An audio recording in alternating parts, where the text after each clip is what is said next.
Podcast Impulsiona e Transforma, o podcast da JM Consultoria. Agora no podcast Impulsiona e Transforma, dicas de gestão com Rafael Martins. Bom dia, boa tarde, boa noite. Bem-vindos a mais um podcast Impulsiona e Transforma, o podcast da JM Consultoria. Hoje, voltamos aqui com o nosso novo quadro, com dicas sobre gestão empresarial para pequenas e médias empresas. Nesse episódio de hoje, resolvi trazer uma questão que ouvimos bastante dos empresários. Como profissionalizar uma empresa familiar? De acordo com o Sebrae, 90% das empresas brasileiras são familiares. Então eu acredito que esse tema é pertinente e deve fazer parte da realidade da maioria dos que estão me escutando agora. Eu queria apresentar para vocês uma ferramenta que ajuda bastante nesse processo de profissionalização de empresas familiares: o Conselho Administrativo Familiar.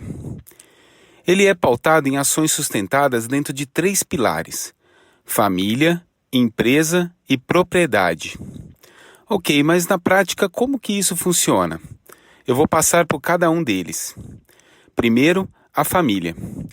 Da perspectiva familiar, esse conselho serve para minimizar e resolver conflitos societários futuros, debater aspectos relevantes aos negócios da empresa e prestar esclarecimento aos membros da família que não participam da direção da empresa, porque nem todos atuam diretamente no negócio.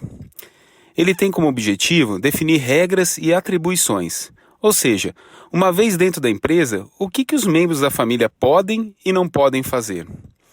Ele define níveis de decisões dentro de uma hierarquia, com regras e atribuições acordadas. Ele também estabelece as bases para um código de conduta profissional, definindo a forma de trabalho, pois é muito comum alguns familiares acharem que estão acima de algumas normas aplicadas aos funcionários, que por serem da família não precisam fazer adesão, o que acaba comprometendo os resultados. Uma vez dentro da empresa, é preciso ter performance. E aí, com o conselho, é possível diferenciar papéis entre família e gestão, preservar as diferenças de espaço. Em um ambiente de empresa familiar, é muito comum a invasão entre áreas, sempre com o objetivo de fazer o melhor em nome da família, ou a ideia de que posso fazer sim, porque isso aqui também é meu.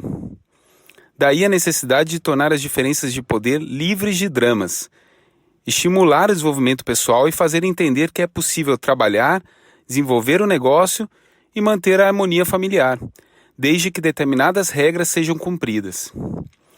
E do ponto de vista da empresa? Bom, para a empresa, o Conselho Administrativo coloca o foco no resultado, elabora e implementa o planejamento estratégico anual, cria regras de conduta e convivência familiar dentro do ambiente empresarial e institui reuniões mensais de resultado. Nessa profissionalização, a empresa ganha uma divisão clara de responsabilidades, total transparência do processo decisório, respeito aos executivos profissionais que não são da família e desenvolvimento constante das pessoas. Por fim, tem a questão da propriedade.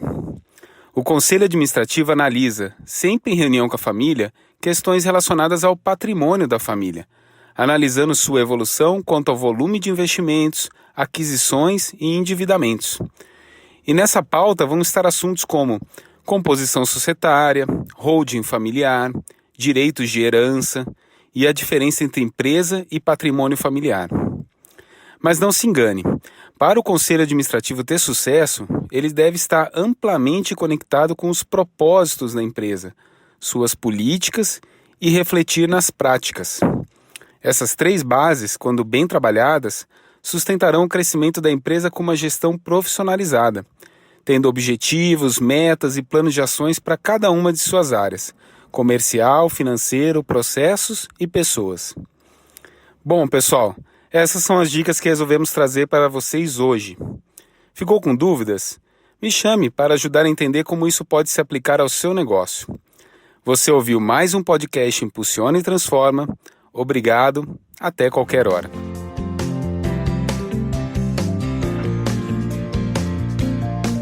Você ouviu o podcast Impulsiona e Transforma, o podcast da JM Consultoria.